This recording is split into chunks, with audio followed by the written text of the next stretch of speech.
Let's watch this real quick. The Earth is a gigantic ball of semi-molten... Let's make ADHD content. I switch content every 2 seconds. ...as hot as the surface of the sun.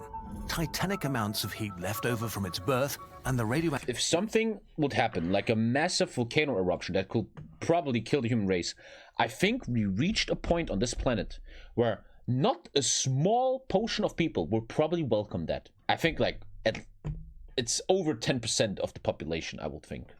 Active decay of trillions of tons of radioactive elements find no escape but up. I'm one of them. Currents of rock spanning thousands... That's a fucking lava dick, holy shit. ...of kilometers carry this energy to the surface. Oh, that's some penetration. Earth's crust is the only thing in their way. It feels solid to us, but it's only a fragile barrier, State preppers are sieving for it. around a flaming behemoth. True apocalypses can break through and unleash eruptions tens of times more powerful than all of our... You want to see something scary though? There was this line where they said, statistically an extinction event asteroid hits every years. Currently, we are already 500% over that average time. Maybe someone can find that, man. I can't fucking find it. Nuclear weapons combined, subjecting the climate to shit. centuries worth of change in a single year, while drowning continents in toxic ash and gases. Supervolcanoes. How big can they get? And will they put an end to humanity? Volcanoes. We are there the are many extinction types event. of volcano. Oh! We are the extinction event. You didn't have to cut me off. Alter, this guy has a fucking Bazinga t-shirt on. From towering mountains to lava domes. But they have two main sources. The first is at the boundaries between... This is not... Wait, there's no volcano here, right? ...tectonic plates. The pieces of the crust that cover the Earth like a giant jigsaw puzzle. There are 7 major tectonic plates and dozens of smaller ones, drifting against each other at up to 15 centimeters per year. This sounds slow, when but on they geological taught me that in school, timescales, I was like, no fucking way, man. I could never believe this. Isn't this crazy, man? it is a titanic struggle over who gets to stay on the surface. The winning plate crumples into a new mountain range, while the loser is shoved underneath into an ocean of hot rock. It's kind of interesting when you look at a mountain range, like in real life, and you realize that shit has been formed for millions of years, man. That gives you some kind of respect for nature, man. And then you throw your Coca-Cola bottle into the bush. At 1,300 degrees Celsius, the asthenosphere. The temperature here is enough to melt rock into a liquid, but the insane pressures of all that mass keep it a superheated solid. Tectonic plates are usually in contact with water for thousands of years and absorb some of it. When they're submerged into the hot underworld, this water triggers chemical transformations that allow tiny portions to melt into magma. Liquid magma is less dense than solid rock, so it rises to the surface in furious bubbles that accumulate in sponge-like reservoirs right under the crust.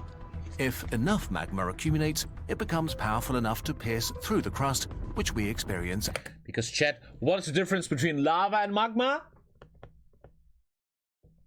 Shut up, no one cares. As volcanoes. This happens under the winning plate, like a revenge attack by the loser before it's erased forever. One guy actually answered. Oh my god. The second main source of That's a lava lamp! Look at that shit. I got a lava lamp. Unfortunately, I'm not really showing it on stream much. I hope in my no room I can put this more... I want really, genuinely, no joke, I want to have this in the background of my new stream. It's real lava. Don't you know? Volcanoes are Lava thought lamp. to be mantle plumes. These are columns of abnormally hot rock that rise all the way from the planet's core mantle boundary to the surface. Much less is known about them, but in a way, it's as if the Earth's mantle has weather patterns and mantle plumes are a little like hot air rising to form storm clouds. Storms hundreds of millions of years old, made of rock circulating at a rate of a few millimeters per month. They don't care about the motion of tectonic plates, so they can break the crust to create volcanoes in the middle of nowhere that stubbornly stay active as the crust shifts around them. The volcanic... Hey, am I moving? Heck yeah! Join the Olympics.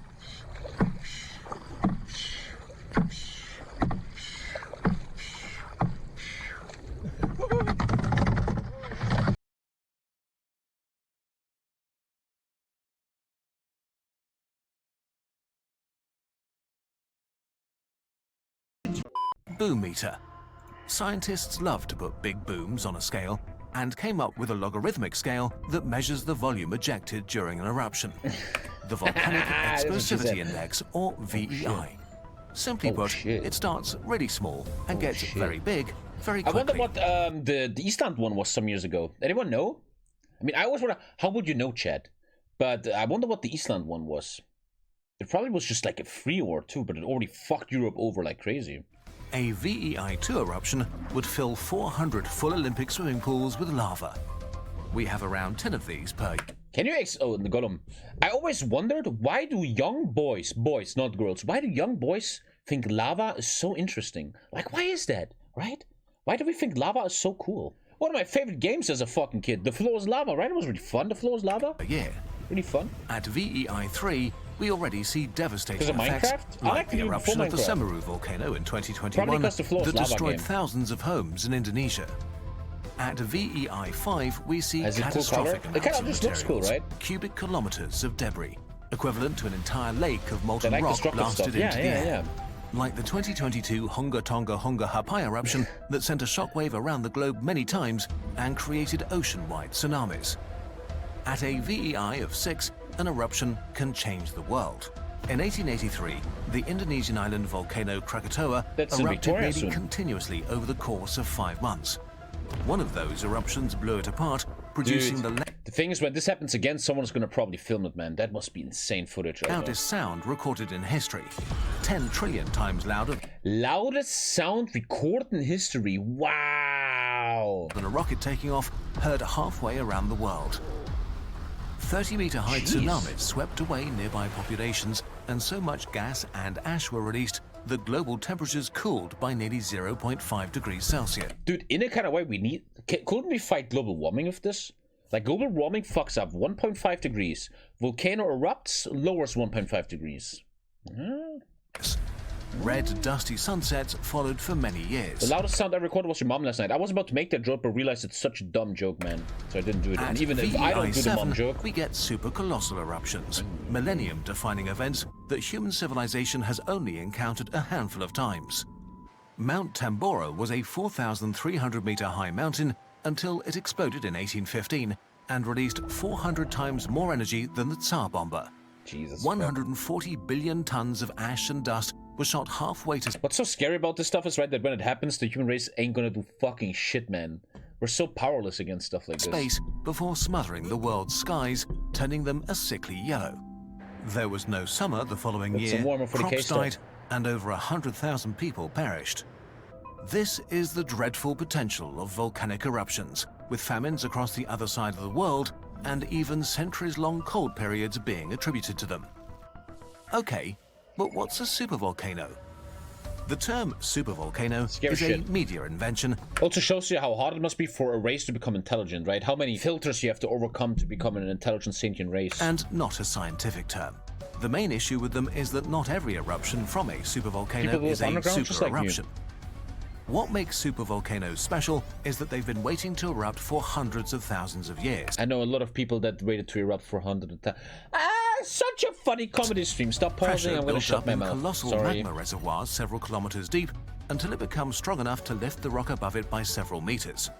Rocks crack under the pressure until they finally give way, and billions of tons of gas and ash blast out at supersonic speed.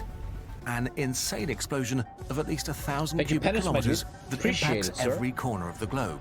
And yet, that is only a small portion of the magma reservoir. Super eruptions are like a boiling pot of water, popping its lid off and spitting a bit off the top. Afterwards, the ground collapses into the void left behind, forming a hole called a caldera.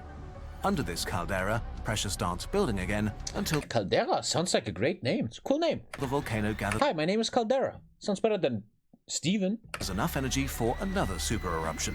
But this could take hundreds of thousands of years. It's estimated that one of the few volcanoes capable of super eruptions on Earth could cause a catastrophic eruption every 17,000 years on average. That would make them far more frequent than comparable asteroid impacts. The most recent super eruption is the Oronui eruption 26,500 years ago in New Zealand.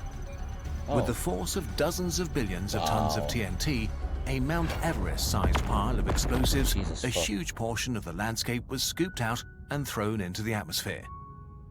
It left behind a caldera spanning 20 kilometers, and it caused the entire southern hemisphere to undergo a period of abrupt cooling. You still see that nowadays? though it's a among pond super now. eruptions, it's a mere firework. Can someone please send me a picture link, like a Google Images link to this lake? The Lake Toba eruption of 74,000 years ago was a much more significant turning point in history.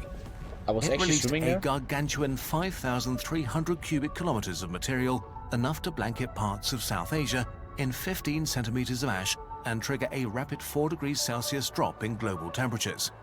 It's possible that the volcanic winter lasted 10 years. The funny thing about all the shit is that if this really happens, right, the Doomsday Preppers are gonna beat us all, man. The Doomsday Preppers are gonna be the undisputed bosses, man.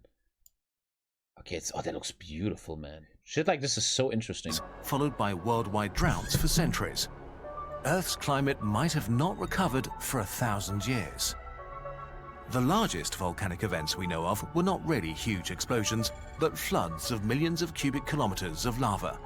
The grand finale were the Siberian traps around 250 million years ago, a continuous release of lava for 2 million years. Wow. They raised the ocean temperatures to over 40 degrees Celsius, which caused the Permian-Triassic extinction, killing This over really 90%. shows you the great filter theory, man. How much that life on Earth had to endure and go through to still exist, man, right? And that really goes into that theory. If life forms on a planet in this universe, right, or in the Milky Way galaxy, how much it has to endure and overcome to reach the level that we reached, man. Kind of makes you think that it's actually very unlikely that there's aliens out there, or at least intelligent life out there, right? Because you have to overcome all this shit, dude. Of all species. It's like winning the lottery 500 times in a row, you know? Earth's surface needed 9 crazy. million years to recover. These sorts of eruptions don't change the climate, they are the climate. But thankfully, we haven't seen anything even remotely close to that scale in many millions of years. So, should you be scared of supervolcanoes? No. Definitely not. They've been used to frighten many people and are overhyped as an unavoidable apocalypse. And Kano is the near. most famous one, Yellowstone, will erupt again, but they will be relatively small eruptions. Natural disasters for sure, but not enough to devastate the US or come close to ending humanity.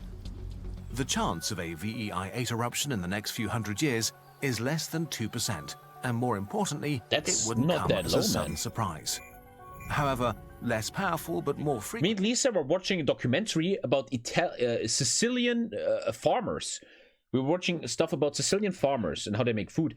And all around the world, like in Italy, there's these agencies where people do nothing else all day. They just look at a PC and they look at seismic movement and stuff, like at Mount Vesuvius and Etna in Sicily, right? And all day long they look, is everything going on? And if something happens, they can give an alarm. Not Napoli.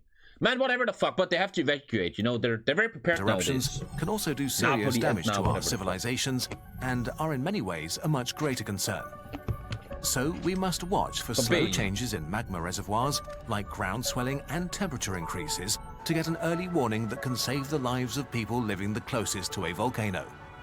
And there's time to develop solutions that can remove sulfur and ash from the stratosphere. Dude, I know nothing and you guys are going to blah, blah, blah, but I think, you know what I think is the future of the entire human race? The biggest invention ever? It's these turbines that collect CO2, man.